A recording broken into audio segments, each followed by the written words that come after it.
వినపలేదు. నేను PCR comment ఒక్క నిమిషం ఇలా మాట్లాడితే ఎవరైనా మాట్లాడుతున్నారో అర్థం కాదు సార్. ఖండించాలి అంటే కాదు సార్, ఖండించాలంటే అలా మాట్లాడుతూ ఉంటే నాకైతే వినపల్లా, నాకు అర్థం కాల. నిజంగా అలాంటి మాటలు మాట్లాడి ఉంటే ఖచ్చితంగా అలాంటి మాటలు మాట్లాడొద్దు. డిబేట్ అనేది చాలా పద్ధతిగా, గౌరవంగా, హుందాతనంగా కొనసాగాలి. రమేష్ గారు ఇప్పుడు సబ్జెక్ట్ మాట్లాడండి. రాజు గారు, ఇప్పుడు ఆవిడ సుభాషిణి గారు రోజా గారిని అడ్డగాడిదా ఉంది. మీరు ఒకసారి వెనక్కి వెళ్ళి కావాలంటే చూసుకోండి. ఈ డిబేట్ అయిపోయిన తర్వాత ఒక మాజీ మంత్రి గారిని పట్టుకుని అడ్డగాడిదానే మహిళలను, ఆ మహిళను ఏమనాలి అనేది ఇక అది మీ సంస్కారానికి, ఆవిడ సంస్కారానికి వదిలేస్తున్నా. ఎందుకంటే ఆవిడలాగా దిగజారి నేను మాట్లాడలేను. ఇక ఆవిడ చాలా మాట్లాడారు. ఏంటంటే నా సంస్కారం ఎందుకు వస్తుంది మళ్ళీ? కాదు నా సంస్కారానికి ఎందుకు వదిలేస్తారు? సంస్కారవంతమైన పార్టీ ప్రతినిధులు ఒక్క నిమిషం ఆయన మాట్లాడండి. దయచేసి మీరు సైలెంట్ గా ఉండండి. క్రాస్ టాక్ వద్దు. రమేష్ గారు ఒక 2 minutes మాట్లాడతారు. మాట్లాడాక మీరు కౌంటర్ ఇద్దరు, మళ్ళీ ఆయన మీకు ఆన్సర్ చేస్తారు. రమేష్ గారు సబ్జెక్ట్ మాట్లాడండి. ఎస్ సార్, నేను ఎప్పుడు సబ్జెక్టే మాట్లాడతా. వీళ్ళు ఎవరు సబ్జెక్ట్ లేక పక్కకి వెళ్ళిపోతారు. ఇప్పుడు వీళ్ళు ఆచారాల గురించి సార్ రాజు గారు, ఆచారాల గురించి, మతాల గురించి, హిందూ మతం గురించి వీళ్ళు మాట్లాడుతున్నారు కదా. సరే, జగన్మోహన్ రెడ్డి గారు స్వయంగా ఆయన చెప్పడం జరిగింది, నేను క్రిస్టియన్ మతాన్ని ఆచరిస్తాను, మిగతా మతాలను గౌరవిస్తానని చెప్పి. సుభాషిణి గారు, లావణ్య గారు, మీరు ఈ చర్చలో ఉన్నారు. ముస్లిం మతంలో నమాజు చేస్తారు, తెలుసు కదండి మీకు. అందులో కిబ్లా అంటే ఏంటో మీరు ఒకసారి చెప్పండి అమ్మా. గూగుల్ చేయడం కాకుండా డైరెక్ట్ గా చెప్పండి. కిబ్లా అంటే ఏంటి, సలాహా అంటే ఏంటి, రుక్కు అంటే ఏంటి, కియామ్ అంటే ఏంటి, వీటి గురించి చెప్పండి ఒకసారి.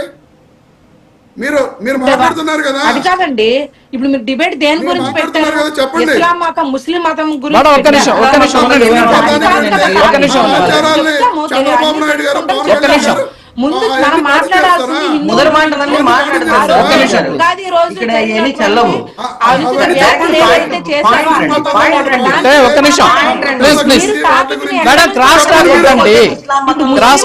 ఆగండి.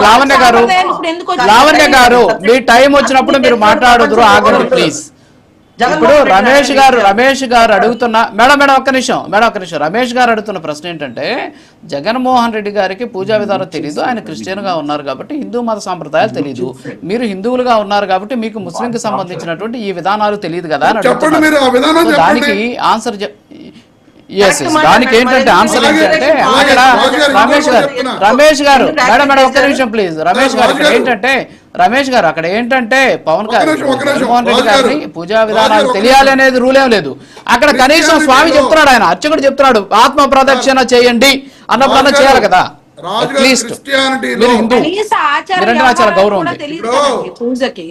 ఇప్పుడు మీరు చెప్తున్నారు, నేను ఆ పూజా కార్యక్రమంలో నేను అక్కడే ఉన్నానండి. ఇప్పుడు వెల్లంపల్లి శ్రీ అక్కడ వీళ్ళు మైక్ లో మాట్లాడుతున్నప్పుడు అక్కడ ఏమి నాకు కూడా వినపడని పరిస్థితి. మైక్ గట్టిగా హోర్లో జగన్మోహన్ రెడ్డి గారికి వినిపించి ఉండకపోవచ్చు, ఏది వెల్లంపల్లి శ్రీనివాస్ గారు చెప్పింది. దానిని వీళ్ళు ఆయన ఆచారం పాటించట్లేదు, హిందువుల ఆచారాలకు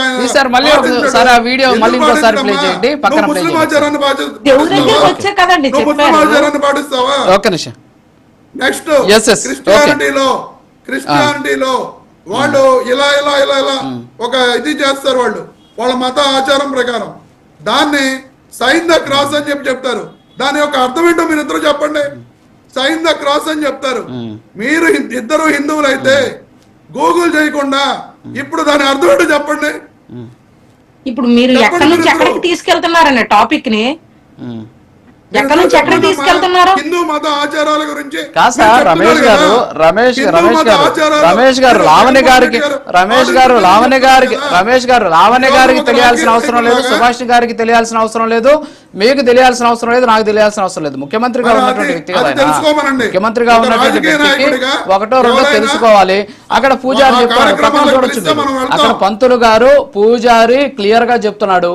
పక్కన ఇంకొక ఆయన, వెనక నుంచి ఒక ఆయన వచ్చేసి చేయబట్టుకొని సార్ ఇలా తిరగాలి అని చెప్పేసి చెబుతున్నాడు. చూడండి ఒకసారి తిప్పుతున్నాడు, ఒక పక్కకి తిప్పి ఇలా తిరగండి అన్న కూడా వద్దులే అని చెప్పేసి చెప్తున్న పరిస్థితి కనిపిస్తుంది కదా. అక్కడ మీరేదో వినపడలేదు, మైక్ దూరంగా ఉంది. చూడండి సార్ ఆ వీడియో చూడండి సార్, వీడియో కనిపిస్తుంది చూడండి. ఒక్కసారి వీడియో చూడండి సార్, ఒకసారి చూడండి ఒకసారి. నేను పక్కనే ఉన్నానండి, నేను చూశాను. నేను ఆ కార్యక్రమంలో పక్కనే వీడియో చూడండి, వీడియో చూడండి. దూరంగా ఉండి ఉంటారు బహుశా మీరు సభలో. నేను పక్కనే ఉన్నా, పక్కన. క్లియర్ గా చెప్తున్నారు కదండి చాలా లెఫ్ట్ zoom టు లో రైట్ ఉంది తిరగాలని చూడండి చెప్పి. ఆ వీడియో కనిపిస్తుంది చూడండి. చూడండి ఒకసారి చూడండి ఆ వీడియో చూడండి. నేను అబద్ధం చెప్పండి, ఏ వీడియో కాదు ఇది. ఒకసారి మీకు కనిపిస్తున్న వీడియోనే. సరేలేండి, ఇప్పుడు ఆయన ఆత్మ ప్రదక్షిణ చేస్తే ఎంత, చేయకపోతే ఎంత, అది అది కాదు కానీ సబ్జెక్టు. ఓకే లావణ్య గారు, మేడం ఒక్క నిమిషం. సరే సరే ఒక్క నిమిషం ప్లీజ్. రోజా గారి మాటల మీద ఆయన గురించి ఎవరు మాట్లాడలేదు కానీ రోజా గారు చేసినటువంటి వ్యాఖ్యల గురించి, రోజా గారు ఏమన్నారు, జగన్మోహన్ రెడ్డి గారి గురించి ఆకాశానికి ఎత్తారు. వీళ్ళిద్దరు ఏం మాట్లాడారు, వాళ్ళిద్దరు ఏం చేస్తున్నారు. ఈ రోజు చూడండి తిరుమలలో చంద్రబాబు నాయుడు ఆయన సతీమణి సమేతంగా వాళ్ళ కుటుంబ సమేతంగా తిరుమలలో ఉన్నారు. పవన్ కళ్యాణ్ గారి సతీమణి క్రిస్టియన్ అయినప్పటికీ కూడా డిక్లరేషన్ ఇచ్చి వెళ్ళి తలనీలాలు సమర్పించుకొచ్చింది. మరి వాళ్ళ గురించి మాట్లాడడం తప్పు కదా. సరే అది పక్కన పెడదాం. ఒకసారి ప్లీజ్ లావణ్య గారు, ప్లీజ్ ఒక్క నిమిషం ఆగండి. లావణ్య గారు, ఎస్ రమేష్ గారు, వద్దండి ఆగండి ప్లీజ్. లావణ్య గారు, ఎస్ సార్ రమేష్ గారు ఒక్క నిమిషం ప్లీజ్. లావణ్య గారు, లావణ్య గారు ఇప్పుడు రియాక్ట్ అవ్వండి. రమేష్ గారు